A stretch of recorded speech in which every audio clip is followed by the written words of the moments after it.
All right, this is Jeff Hausman with the Jesuit Virtual Learning Academy, and I want to welcome you all today to the first in the series, a three-part series on a holistic approach to school safety. This is a really important topic that deserves a lot of our attention and time, and so I'm not going to take up much of it. Okay, I'm going to just go through some of the real early procedures, and then we're going to get right into the presentation. We've got a great panel for you to provide information to you on today, so I'm not going to waste any of my time or any of your time on me. But as we always like to do when we do these webinars, we always like to start with prayer, and so I will start with a prayer for generosity.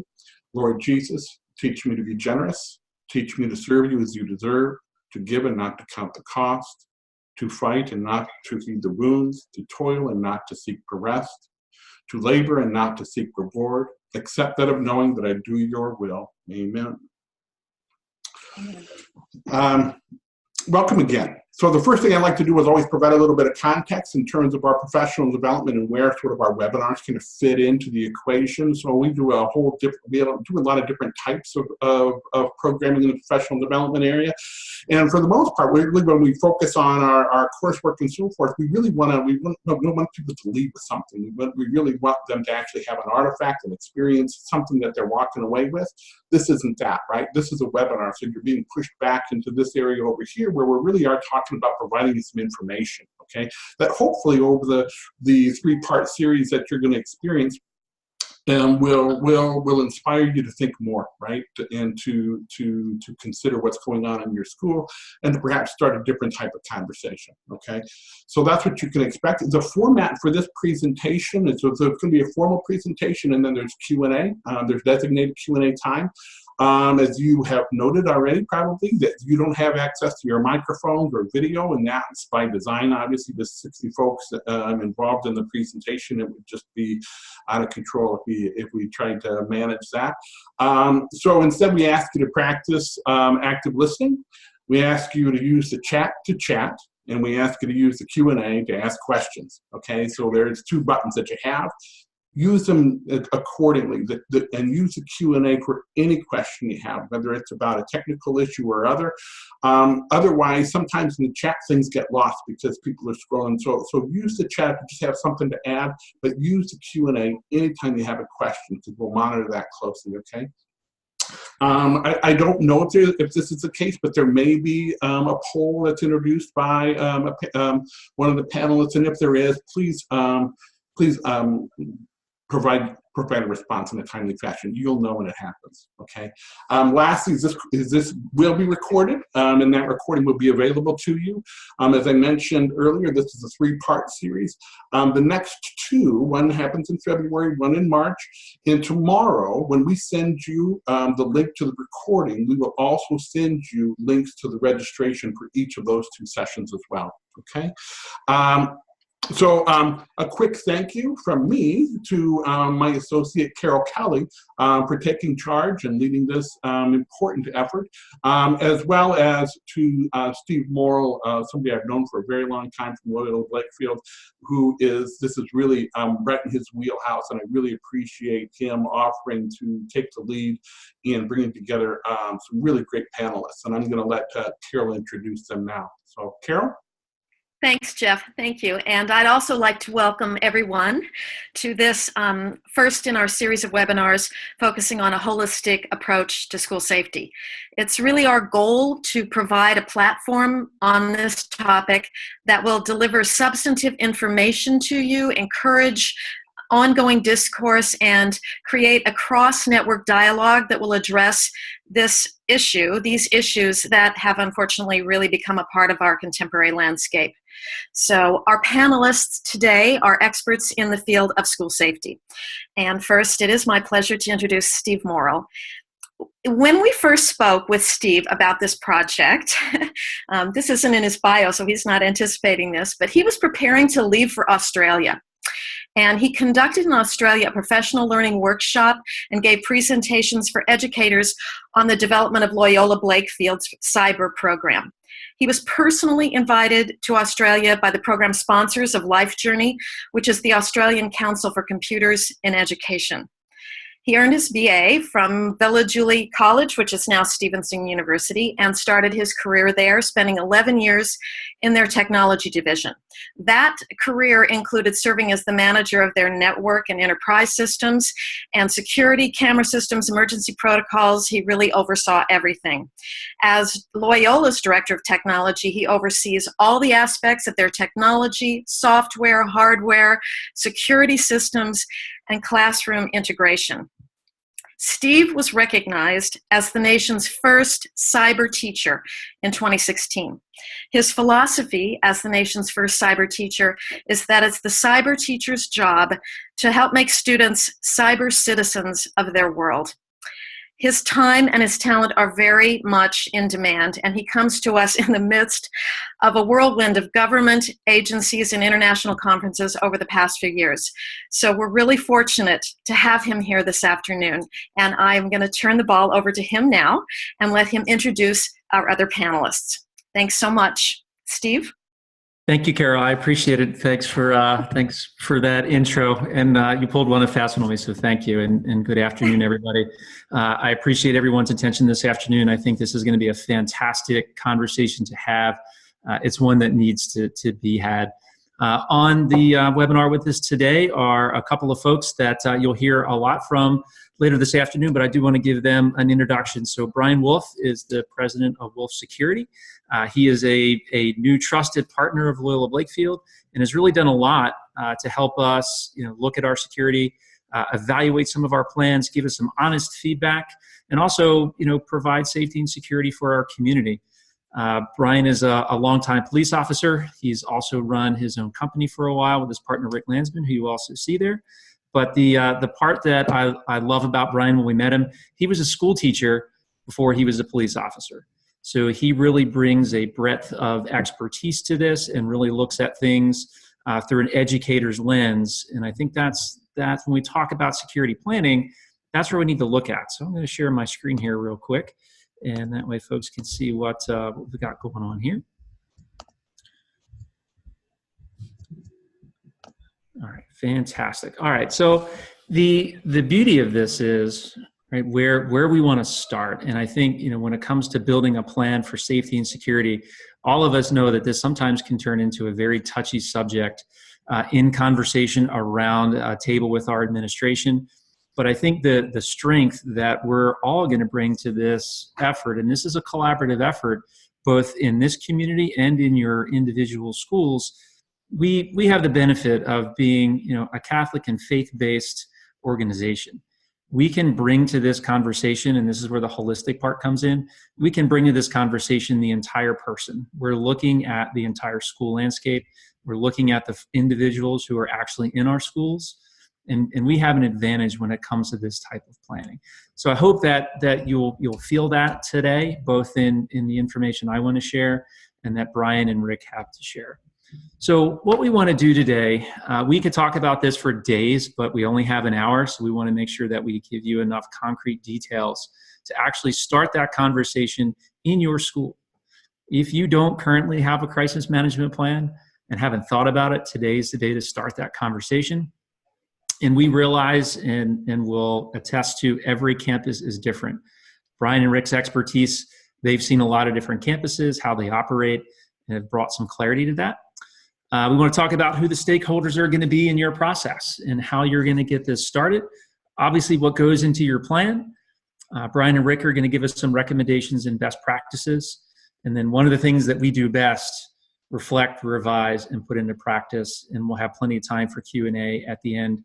And as Carol and Jeff mentioned, definitely use the Q&A down there at the bottom. So I want to give everyone at least some background on what's in our plan, and that being Loyola Blakefield's.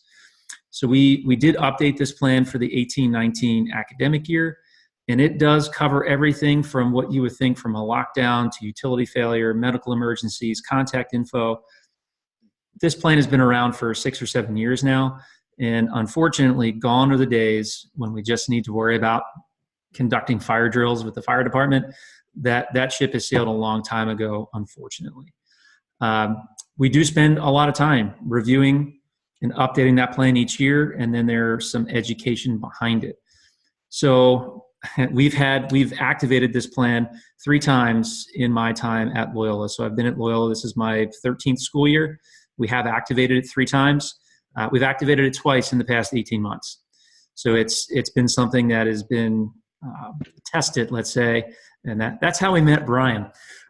So to give you a little bit of background, and these slides will be available since this is a recording, and I'm happy to share this document with anyone who may need it as a conversation starter. But our document is pretty comprehensive. Yes, it covers what most people think about as crisis management and an active shooter plan, but it really covers anything that we feel could happen on campus, from a severe weather event, bomb scare, down to a child protective case. This plan covers. We've tried to make it as comprehensive as possible because our campus is a little bit different. We are 5 buildings across 65 acres. In my higher ed world, it was great to have one building where you could lock all the doors and you had a secure perimeter and nobody walked outside. That's not the case for our campus. We are spread across. It does feel like an open college campus.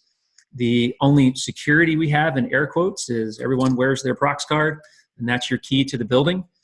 But if you've ever watched well-mannered students that attend our schools, they tend to hold the door for everybody, and they'll let anybody into the building. And we had to have some re-education about that based off some of the events that we've had this year. So let me jump right into an incident we had in the 17-18 school year, show you how the plan was put into effect, and how we met Brian. So in one of our academic buildings, there was a threat that was perceived to our community. There was some graffiti discovered in one of the restrooms. It was threatening in nature. It did cause quite an issue on the campus, to the point where the president of the school did decide to activate the crisis management team. That team was called in. I'll share with you who is a member of that team here in a moment. And the team was called in to evaluate. So this happens to be the members of our crisis management team. And there's a wide variety of viewpoints. There's a wide variety of skill sets. There's a wide variety of talent that make up that particular team. And at the end of the evening, the team did decide that we were going to close the school for the day to evaluate our safety concerns.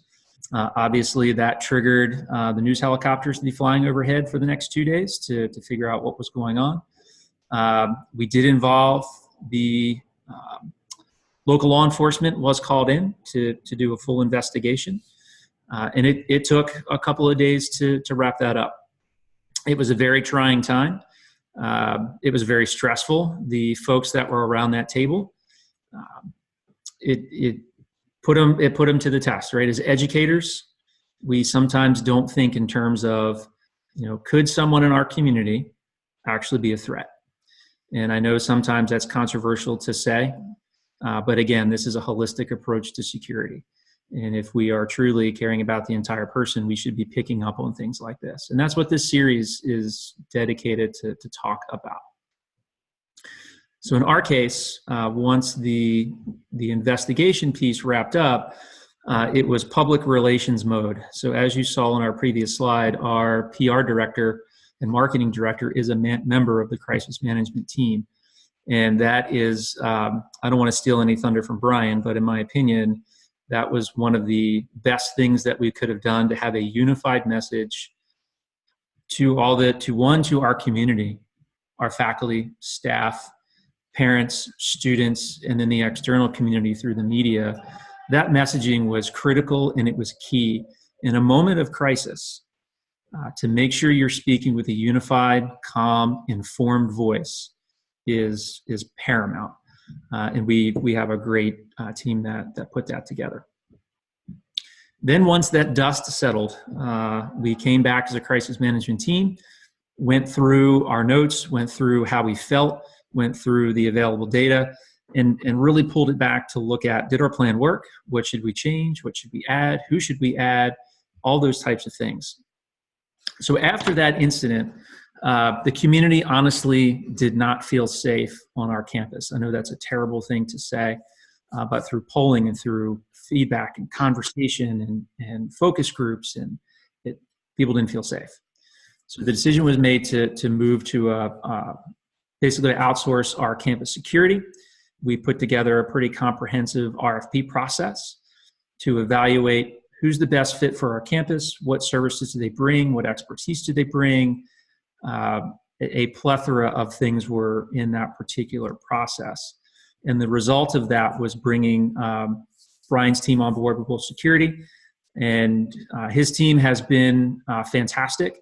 And the one thing I can say is, and I know this is true of all of our schools, at the end of the day, we're looking for a partner in what we're trying to do. We're educators by trade.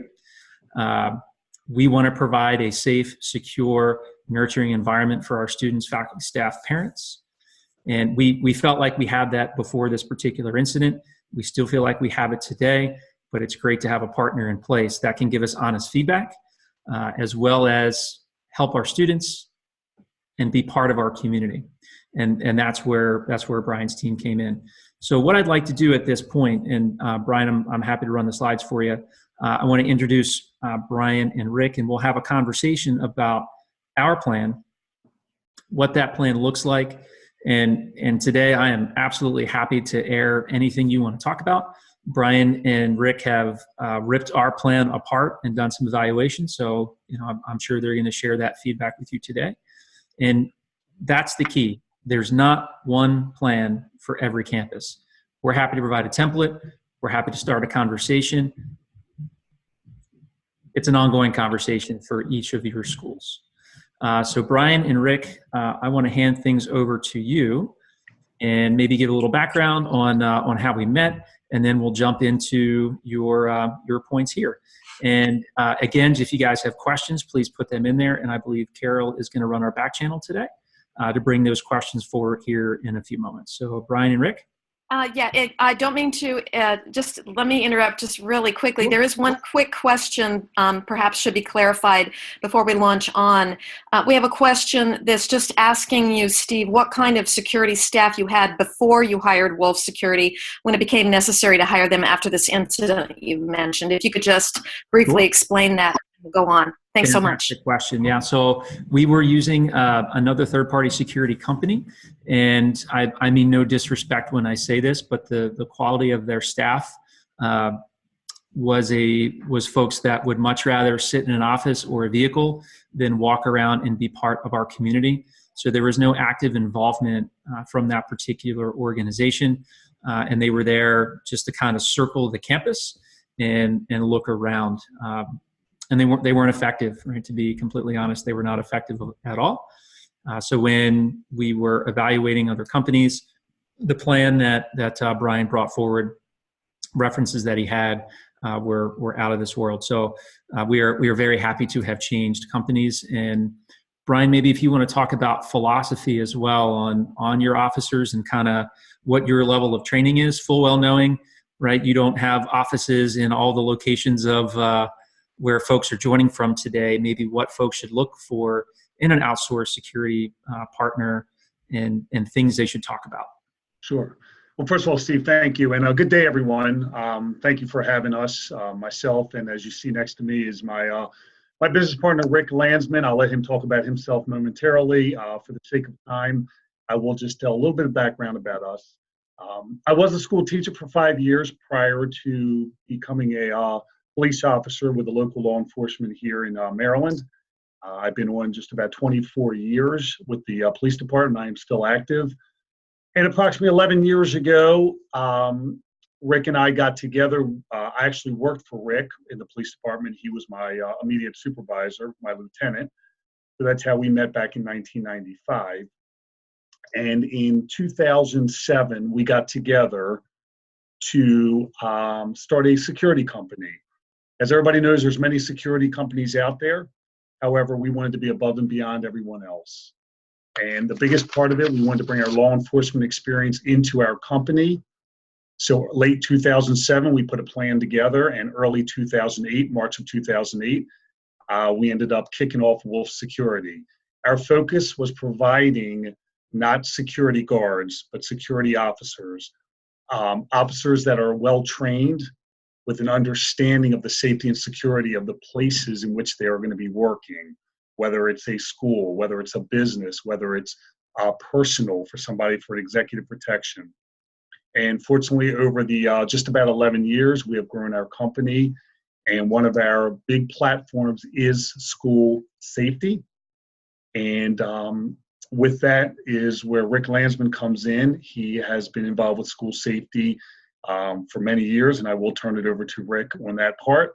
And then we will move on around the slides that we have to talk about crisis planning. Before I turn it over to Rick, I would like to introduce everyone to Chris Nickerson, who is also a part of this. Chris is a part of our team, and he's part of the school crisis management. We have a program that Rick's going to talk about Pinpoint a little later. Chris is the forefront of that, and I just wanted to put him out here and just to introduce himself momentarily. Chris? Good afternoon, everyone. Thanks, Brian, Rick.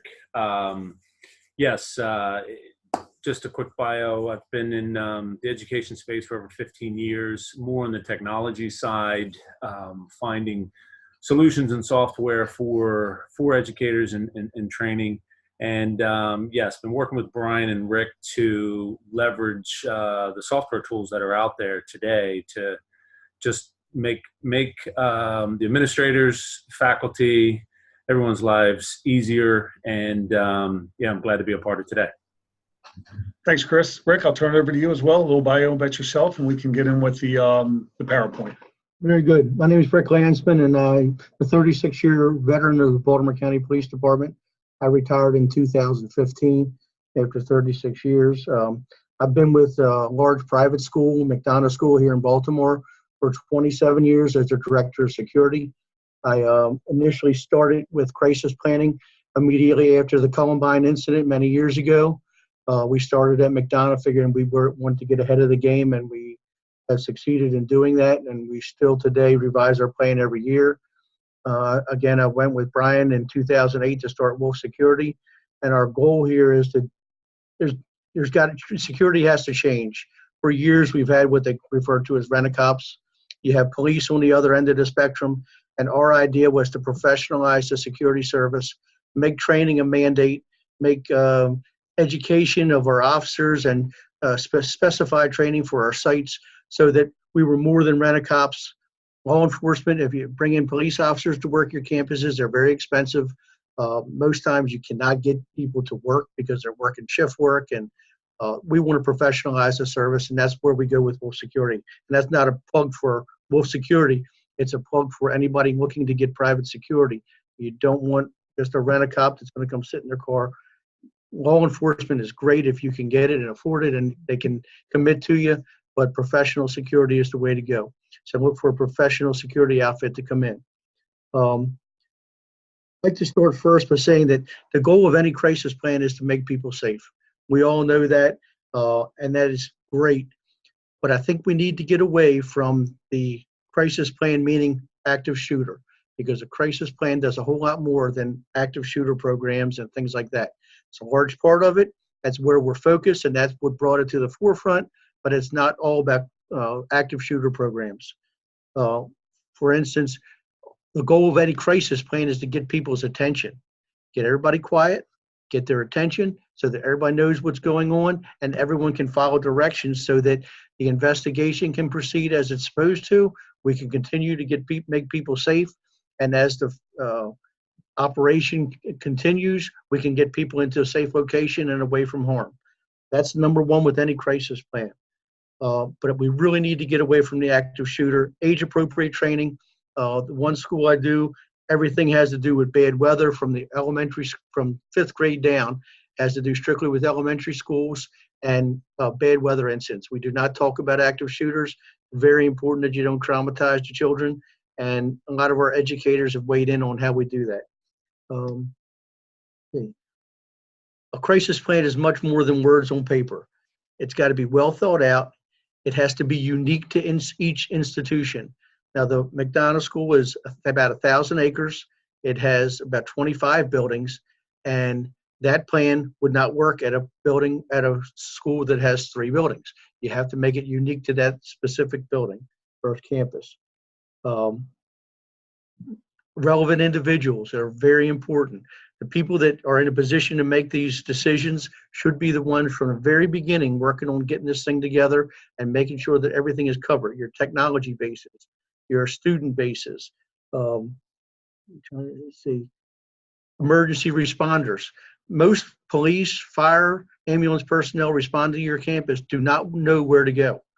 It's very unique, and I know because I've been there. I've been called to campuses and have no idea where buildings are.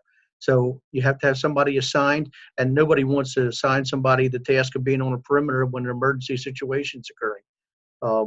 But unfortunately, we have to do that.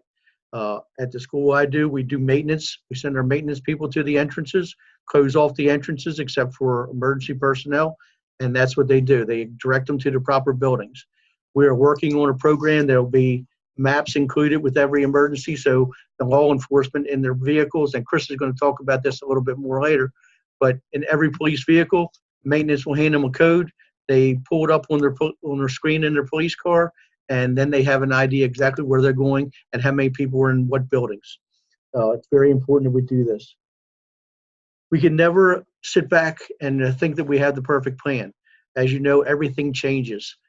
We recently saw that with the shooting in Florida where the student involved, the responsible student, pulled the fire alarm. We'd never seen that before.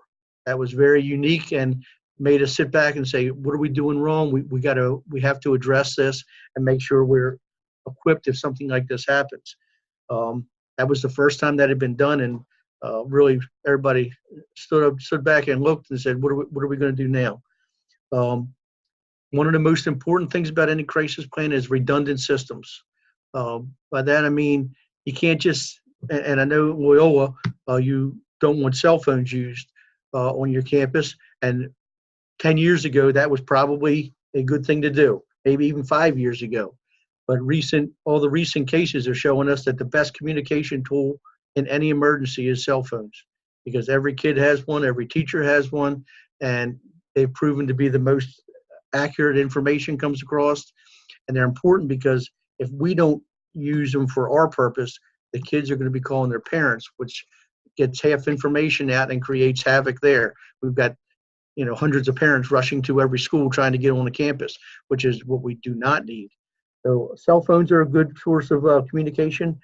Another thing we use, and I'm not saying everybody has to use these because they are rather expensive, we use a siren system. It's a Doppler radar siren system called ThorGuard at McDonough. We have 3 of them. You can hear it anywhere on campus. We have it hooked in with our crisis plan, our emergency response. The minute it's triggered, the sirens go off and everybody knows what's going on. Radios. Most campuses have radios. We've seen their maintenance, their housekeeping, some of their teachers, administrators. Radios are an excellent source. We also use our computers at McDonough. We built in a ping to alert the teachers that something important was on their screen that they should look at. We also use the intercom systems. However, the intercoms at McDonough, I'll be quite honest with you, the buildings are far apart, they're very large, and they're not as effective. And we use alarm systems on occasion. The important thing is you got to have, out of all those things I just mentioned, everybody should get at least one of those. So if you didn't get the alarm, you didn't get your cell phone, you should hear the sirens, you should hear a cell phone, or you should hear a computer. That's very important. Let's see where we go now. Safe places. I don't want to take all the talking here. If somebody else wants to jump in, I'd be glad to. Glad to let you. Safe places. We've identified several safe places where students should go if they are in a situation where they're locked out of classrooms and need someplace to go, and we let our kids know where they should be doing this. We have 3 of them at McDonough, but the one thing that we are in the process of changing is I don't want, and I saw this because we ran a drill one day and I watched this happen. We had a kid on the parking lot who was getting out of their car when the siren went off. The kid knew exactly what he was supposed to do. He knew that it was a lockdown in progress. So what did he do? He ran completely across campus to the safe place that we had identified rather than just get in his car and leave. If a student is on campus and they can get off campus, by all means, get off campus. This does create a little bit of problem for administrators and locating where all the kids are when they go to do their audit of find out which student is with what building. But I'd rather have them safe and have to look for them than worry about where they are running through a campus trying to get in where it's safe. Hey, Rick, I want to jump in 1 second, because that's one of those controversial topics that we've had conversations with. It's the shelter in place versus the run if you can. I know there for years there was you should just shelter in the closest place possible, and then there was based off incidents it was teachers make your own decision and run. What's your opinion? How do you give advice to your administrators and teachers and students on decision making? What should they do in that emergency? Well, Homeland Security came out with a video years ago called Run, Hide, Fight. It's still being used today. They are reviewing it to make sure, in light of the fire drill thing, they are reviewing it to see if it needs to be changed. But I stand behind that. I think the best thing to do, if you're in a position where you can get off campus and away from all danger, by all means do it. That's usually not the case in school buildings. Most people are in classrooms or in theaters or whatever. So in that case, the best thing you can do is hide. Pull the blinds, lock the doors, get out of sight, get away from windows, be very quiet. And that's what we teach even the elementary school students. Tornadoes coming in, you need to be quiet so that we can give you instructions. Being quiet is very important. You will run into problems with your cafeterias and your big open areas as far as where you're going to put people. It's going to take a little bit of work. Administrators are going to have to be creative. They're going to have to look at ways that they can get people out of the cafeterias in a quick fashion. And that's why it's vitally important that each crisis plan be unique to that institution. I hope I answered your question there. Yes, thank you. Appreciate it. So, Steve, I'm going to continue on with the administrative oversight. So what this is all about is dealing with the administration at the schools. And what we're talking about is who is the person or persons that can call an emergency. Different levels of administrators may have different types of notifications or activation levels. Who's going to be responsible for the 911 call? Who's going to be responsible for talking to when the police get on site, or EMS, the emergency medical services? Who is allowed to make any changes? What administrator? Steve, I know you had listed in reference to Loyola, you have a notification chart of how everybody gets notified. But what we're talking about is also taking the administrators and assigning them who is allowed to do what in the event of a crisis. Also, who makes the decision for a lockdown? Because a lockdown is the most important part here, and that means that obviously there is imminent danger. So we need to have an understanding at the institution who is the person that is going to be in charge of that. There also has to be a very coordinated effort between all the different services, like the administrators, the technical service people, the faculty, the staff, and even the students. There could be, on some campuses, you may make a student that's in charge of the classroom. Could be the person that helps the teacher in that classroom do whatever it needs to be, do whatever needs to happen to whether get to that safe place, get out. But it has to be clearly defined of who is responsible for what and who has what level of notification. Also, the parents are going to play a role here. Because when the sirens go off or when the word gets out, especially with social media or a phone call might be made, the parents have to know what to do or what not to do. Rick had touched upon, and it is true because all of us on here who are parents or uncles or aunts, we know that the first thing that everybody wants to do is run to the school and grab their child, grandchild, niece, nephew, and get them out of harm's way. So it's important for the parents to understand what their role would be in an emergency if it ever happened. So we also have to know all our kids. Obviously, if it's a very large institution and there's thousands of children, that takes time. But the parents know their kids, and when you have back to school nights or administrative meetings with the parents, you get to learn all the students, you get to learn the parents, and so on. Next, I don't know, just a Please. little bit. Please. So on every case that we've seen on TV and I've read about, you always hear those people say, I knew that child was having problems. Did this, and there's somebody that knew what was going on. It's not always just one person that knows. There's a system of people that know, and teachers are your best resource. They know these kids better than anybody. If a child is having a crisis, maybe parents divorcing, whatever, those teachers know about it before anybody, and it's very important for them to get involved at an early stage. That is our best defense against any kind of active shooter situation in the schools. Know your kids, early intervention, and get them to the right people. So under operational procedures also, we also want to talk about education and the outreach. So this is definitely age appropriate. And what we have to do is, it's got to be part of your faculty and staff meetings. So when Loyola contacted, after the RFP process was finished and Loyola contacted Wolf Security, we made a time where I went out and I spoke with the faculty at their the first day back to school or during their week prior to the actual school starting. And what was important was, for number one, for everybody to understand that Loyola Blakefield was doing everything that they could to make sure that that campus and everybody that visits it, whether they work there or whether they are a visitor, is safe and secure. And that's exactly what Rick and I, Chris, have in mind every time that we talk to institutions. So when I met with the faculty and staff the very first day, the week before school actually started with the children coming back, we talked about it, and we talked about plans, and we got to know each other. They got to know who Wolf Security was and what we were going to do.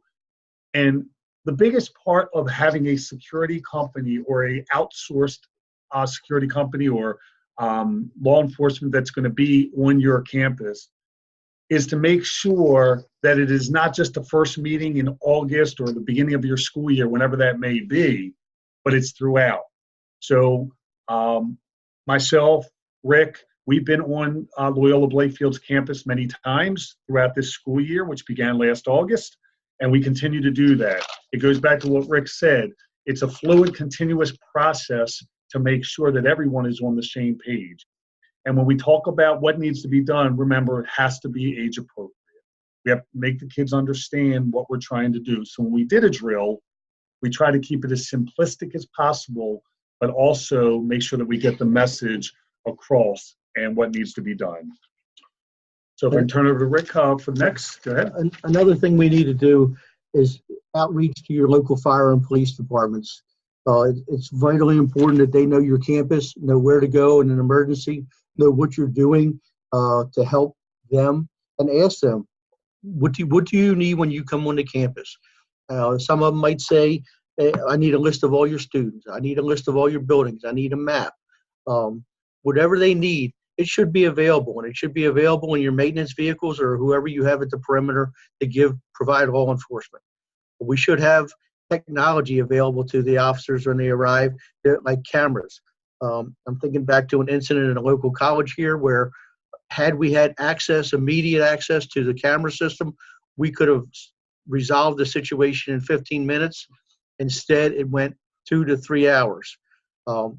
The first thing, and when I ran an investigative unit, the first thing I did, I would assign one of my detectives, to go to the tech services division and start looking at cameras to see what they could find out. Very important to do that. It's very important for the police and fire to know who to go to and what you're doing to resolve situations. Research and development. We are constantly looking for better ways of doing things. When I first started with the Columbine incident, we were still dealing with bag phones that we carried around campus. And we had one bag phone that we transferred for officer to officer at McDonough. And that was 1999. That was back in 1999. At this point, everyone has cell phones. So you have to constantly be looking for better ways to communicate, better ways to get the word out to everybody. And there has to be a constant dialogue with law enforcement, firefighters, teachers. Everybody has to talk and ask opinions from everybody. At your yearly meeting, faculty and staff meeting at the beginning of the year. Ask everyone. You'll be surprised with some of the good things that come out. When I first did McDonald's, I had everybody going to the cafeteria as a safe place. And it was a little embarrassing, but the first person in the question I got was why we would go to the cafeteria that's all glass. Good point. I hadn't thought about it. I was thinking big open room. So everybody makes mistakes. Everybody can take criticism. Everybody can take ideas, and you have to listen to what they have to say. It was an excellent eye-opener for me, that first faculty staff meeting I went to. I'd like to get to a minute to get to the mass notification systems. There's hundreds of them out there on the market. Many of them are effective with what you want to do. And you probably use them now for snow closings and things like that. There's some very good ones out there. There's some that have a lot to be desired. So you have to be very careful when you choose your system to make sure it does everything you want it to do. Number one, it should be simple. In a crisis, people don't want to be reading their cell phones to try to figure out what to do. It should be simple. Are you okay? Where are you? Who's with you? And that's why I like this system of Pinpoint, which I'm going to have Chris talk about in a little bit. It should also be law enforcement connective. When law enforcement gets on the scene, they should be able to get onto your notification system and see how many people have responded, who's safe, and where are they. And also, is anybody injured and needs assistance immediately? All that should be built into your system. It should be efficient, and it should be fast.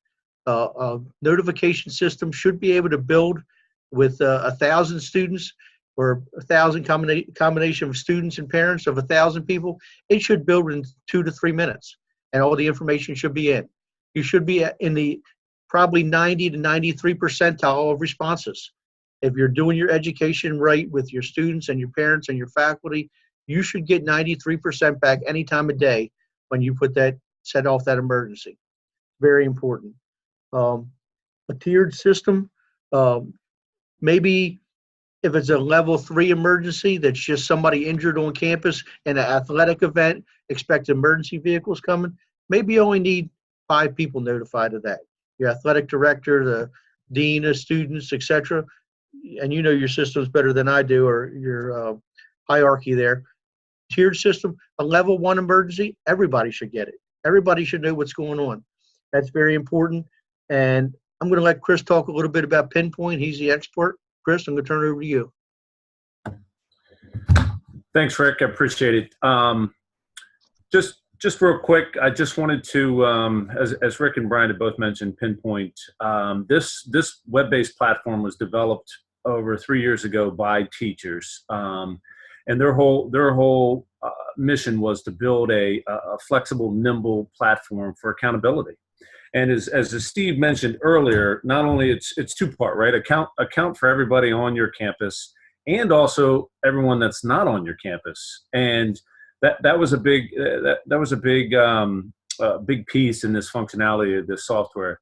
The other piece, which is powerful with Pinpoint, is the unified voice. And Steve mentioned that earlier, is how are we going to distribute this information to each one of these cohorts, right? The parents, the faculty, and this web-based platform allows for that. You know, it doesn't have any apps to be downloaded. I mean, it builds off the back of AWS Web Services, and it distributes a notification out to each one of the cohorts, and also allows bidirectional communication. So not only does it just push out the information, but it also allows for messaging back and forth in a centralized location. So as Rick and Brian said, law enforcement show up, there's accountability because they're racing against the clock. In the horrific event that something tragic happens, their time is of the essence. And with this platform, it allows for that. So appreciate the opportunity, available for any questions, and turn it back over to you, Rick and Brian. Right. Steve, I just want to mention one more thing real fast before we get into the Q&A to everyone in reference to the outsourcing of security companies or law enforcement, if you can get that as well. The biggest thing is what we did for Loyola Blakefield is we went through our personnel to make sure that we found the officers that fit the system in which Loyola Blakefield was looking for. When we met with them, we have an understanding of what their objectives are, what kind of people they are, what kind of institution they run, and what we did is we found the officers that were best suited. Our officers are in uniform and they are on the campus every day. But what we wanted them to do is, obviously, the goal is to make sure that everybody's safe and secure. But please make sure that your officers are also engaging with the students, the faculty, the visitors, parents, whomever. Please make sure that they engage, because you want to make sure that everyone is comfortable. I think that's a huge part. So when somebody comes onto the campus, hopefully the first person they may see would be the security officer, but make sure that they are, they're friendly, they're outgoing.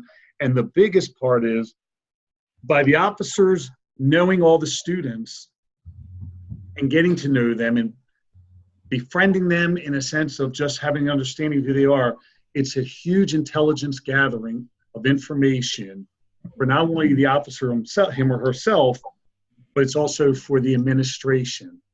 And we hope that nothing ever happens on any of these school campuses, but maybe there is a student out there that's having some troubles or knows somebody that's having trouble, and they don't want to go to their parents and they don't want to go to a teacher, but they may go to that security officer or that law enforcement official because they befriended them over the time and they feel like they can talk to that officer, and hopefully that would stop any situation from occurring. So intelligence gathering is a huge part of it, but also the officer friendly is very large.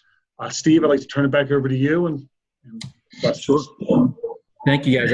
I appreciate it. And as we get ready to go into Q&A, I just want to kind of take a minute to say thanks. And I know, right, we are covering a tremendous amount of information in a very short time. This is not a simple topic. I know Rick talked about simplicity and keeping things simple, but the planning process is far from simple. So I hope this information is helpful.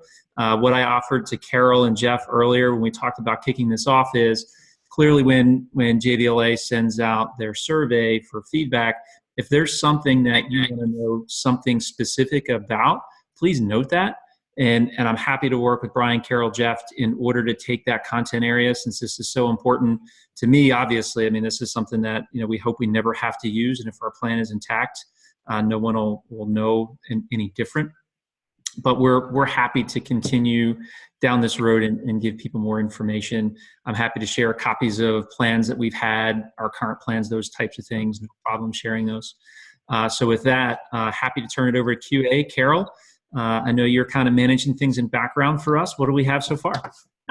Well, I have a series of questions, and the first one is, what is the approximate difference in cost between what is called Rent-A-Cop and staffing by companies such as Wolf? And is it 25%, 50% more? What's the approximate difference in cost between Rent-A-Cop and a staffing company such as Wolf? Yeah, so it does vary, and it's going to vary obviously from area to area. But here in the Maryland area, Wolf Security is not, that might be 20% more than the average, want to call an average security company. What we bring to the table for our the get what you pay for attitude is that our training, our law enforcement background allows us to do the training. We have it's site specific. Thank you, Rick. And we have a certified trainer and training staff on board. And again, when we met with Loyola Blakefield, we found out exactly what they were looking for on their end. And then we went back to them and said, hey, that's great, but here's what we're going to do for you as well, and kind of step it up a little bit more. So this is a question from John. I don't know how to pronounce his last name exactly correctly, but John is wondering in the follow-up to those questions, and I think you've sort of started to answer that. Would the same number of staff be deployed regardless of whether you had a private company or a sort of rent-a-cop situation? And would would those staff be engaged in the specific behaviors that would be different depending upon the companies? I think the question that he is posing is sort of how do you level out or disperse the responsibilities of different kinds of personnel, probably both within the school and out of the school, depending upon whether you go with a private company or not. Can you answer that question? Or if I'm framing it correctly, John, if I'm not, go ahead and follow up. Rick, I think we got it, yes. That's a little difficult because each school is different. If you have a one-room schoolhouse with 500 students in it, the role of the security guard is going to be different than a campus that has 25 different buildings. Your security company has to work with school administrators. And to be honest with you, 1, 2, even 3 security officers on a campus the size of Loyola would not be enough to handle a serious emergency. You've got to rely on the faculty. You've got to rely on the staff. You've got to rely on the training that you're going to do together so that everybody has a coordinated effort of, this is my responsibility, and I know that maintenance is going to close down a campus. I know my responsibility is to run throughout this campus and get kids inside. The teacher's responsibility is to get the kids that are inside into the classrooms and locked down. Everybody has a role, and it really, I can't give you a specific number because it varies campus to campus, but I'd be glad to work with any of you as far as setting something up for your campus. And Rick, let me just piggyback on that. And in the transition between security providers, we definitely, had a training, more of a focus on training, and faculty know more now about what they should do, how they should do it, why they should do it. So that is definitely your training has to kick in for that. At the end of the day, as an educator, our primary responsibility is the safety of the students. So everyone's got that mindset. They just need some context around it and how we're going to work with that particular provider, what services they bring to the table, and honestly, what level of service we want to provide the community. Every campus is different. In our case, it's coordinators by floor. So in an evacuation type scenario, there is an adult that's deemed responsible for that particular floor to check things and check attendance. We have not gone to an automated system like Pinpoint yet. That's part of the feedback from Wolf at this point. So to Rick's point, we are always trying to get better. We're always changing. And the training was a big transition for us in how the faculty interfaced with Wolf. Steve, let me tell you one thing about interacting with schools that I've determined, and I've run into this wherever I go, is you'll get the teachers that say, wait a minute, if we have an active shooter, I'm not running out locking any doors. I'm not running to the exterior door and putting a chair down so that nobody can get in. The bottom line is somebody has to. And whether you have half dozen security guards, there aren't enough to do every door on a campus. So somebody has to take that responsibility. And that's really the educator's job in determining who's going to do it. I hate to put it that way, but somebody has to do it. Sure. Carol? I have a question personally, sort of to follow up on that. And anyone else, everyone who's online, just go ahead and type a question. And if you have one, it's on my screen and I'll be happy to pose it to any of our panelists. But in terms of what you just mentioned there, Rick, and perhaps a teacher's role or a teacher's responsibility, can you speak a little bit to the communication that you have with teachers in those roles? And I ask, actually, having had a personal experience when I was teaching at university across town, there was a shooting and we all got security messages on our telephones. And as the teacher in the classroom, I did not know what to do personally because it was happening on another campus. And I really couldn't decide whether it would be safer to lock the students in the room or to not lock the door. So I wonder if just sort of in an anecdotal sense, you could speak to those moment-to-moment decisions that a teacher would be having to make. Do I keep my kids in this room? Are they safer in this room or not? Because I think, unfortunately, everybody worries about suddenly being in that position and really not knowing the next step to take. Okay, that is a good question. And the rule of thumb is, and what we've learned in the research about school shootings and things like that is, these shooters do not want to take the time to be busting down doors or breaking glass in order to go into a classroom. So if a classroom door is locked, I mean, why would you worry about busting a door down to get to 20 students when there's cafeteria, there's bigger areas out there where there's masses of people. So my rule of thumb is, yes, lock your door, pull down your blinds, get out of sight. They're not going to, especially if they see your classroom, and they're not going to take a chance on, do I bust this door down, break this glass, and there might not be anybody in here. If they don't see anybody, they don't hear anybody, it's very important. They're not going to take the time. So I hope I answered your question in that, yes, lock your door, get out of sight, and that's the best thing you can do. I would not take kids out into a hallway when you don't know where the emergency is taking place or who is responsible. Thanks. I don't see any other questions that are appearing immediately online. We have about 5 minutes left in our hour, but I would like to just reiterate what Jeff said initially, and that is, if you do have follow-up questions, this panel has made themselves available to answer follow-up questions that I will pose to them through email, and we would get right back to you. There are, I'm sure, certain things that have popped up as we've been having this conversation, and many of the things that you may be thinking about will be addressed in the subsequent 2 webinars that we're going to be having. Some of the language I know can be sort of disturbing, things like hearing a word first-person shooter, or when a student is a shooter or a staff member is in a situation where they may be injuring themselves or others in a building. We do have a webinar that's going to address that. We have counselors that will be speaking along with Steve about how really to be invested in the person who may be in a situation where they have reached a point where they think about harming themselves or others. And we also are going to be talking about how to deal with academic freedom when you have to have these kinds of security measures in place. I do have a question now from Catherine Kent. She is a retired police officer that was recently hired directly by Jesuit High School, and she just wants to mention it's another option to hire a retired police officer, just to be out there in the network so that people are aware of that as well in terms of what kind of availability there is for security that you could hire in your school. Thanks so much. Here's a question. Does Loyola have a security director on staff at school? And if not, who on staff at Loyola oversees the contract relationship with Wolf Security? So currently we do not have a director of security. We are relying on Brian and Rick to provide us that level of oversight and recommendations on what we should and shouldn't be doing. On the contract front of the house, our CFO handles all contract negotiation in direct alignment with the president of our school.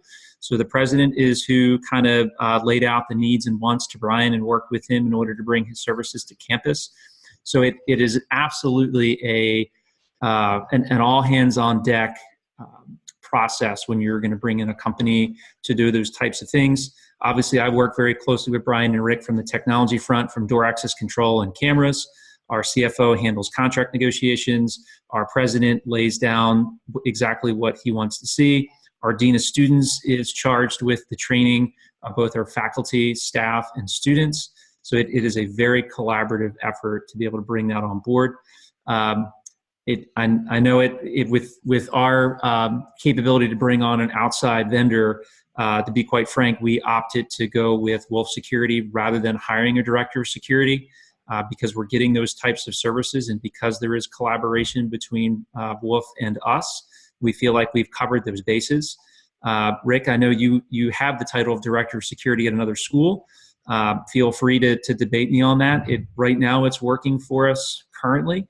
In an ideal world, yes, I'd love to bring in a director of security, but in the world of education and we don't have unlimited resources, we feel like we've made the best decision and brought in the best folks available to us at the time. Yeah, as director of security at McDonough, I would say the same thing that you just said. Part of what we do at Wolf, and I supply this to all my corporate accounts as well, we provide free training. If one of my grocery store chains wants active shooter training or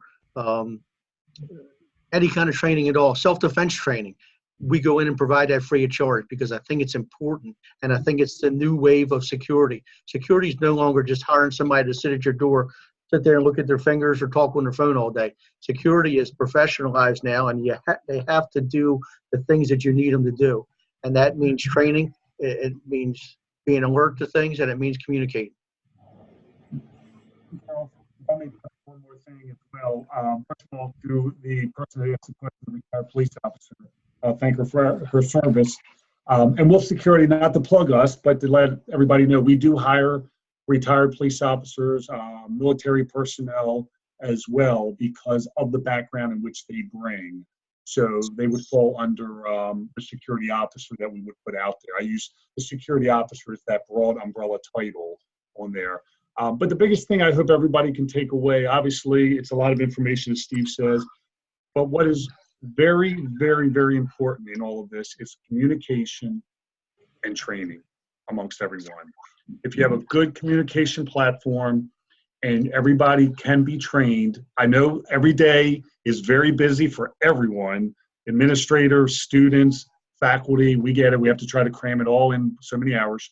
But training is very, very important. And get yourself a company that is willing to devote their time to do that for your school and your institution. Thank you so much, everyone. Rick, Brian, Steve, Chris, we're so grateful for your time. It's an hour now that we're into it. We're going to hang around for a little while. The panel's going to hang around for a little while. I want to thank everybody for joining us. I hope you'll join us for the subsequent webinars. They're conveniently on the 26th of the next 2 months, 26th of February, 26th of March, where we'll be meeting with counselors and experts in terms of academic freedom in this kind of situation and issue. I also kind of like to put a plug in. Our first round of professional development courses does start next week, so you can go ahead and register for those, and then we have a full roster for the spring. But thank you again so much. Yes, a recording of this will be available to you, and you will be receiving an invitation to the next webinar shortly here in the next day that you can just click a link and go ahead and register as well. So thank you everyone for joining us, and a prayer for everyone's safety. Hopefully none of these issues will ever have to be brought to bear in a live situation. So thank you all so much. I'm going to say goodbye to everyone who's leaving, and we'll be online for about another 5 minutes if there is any further questions.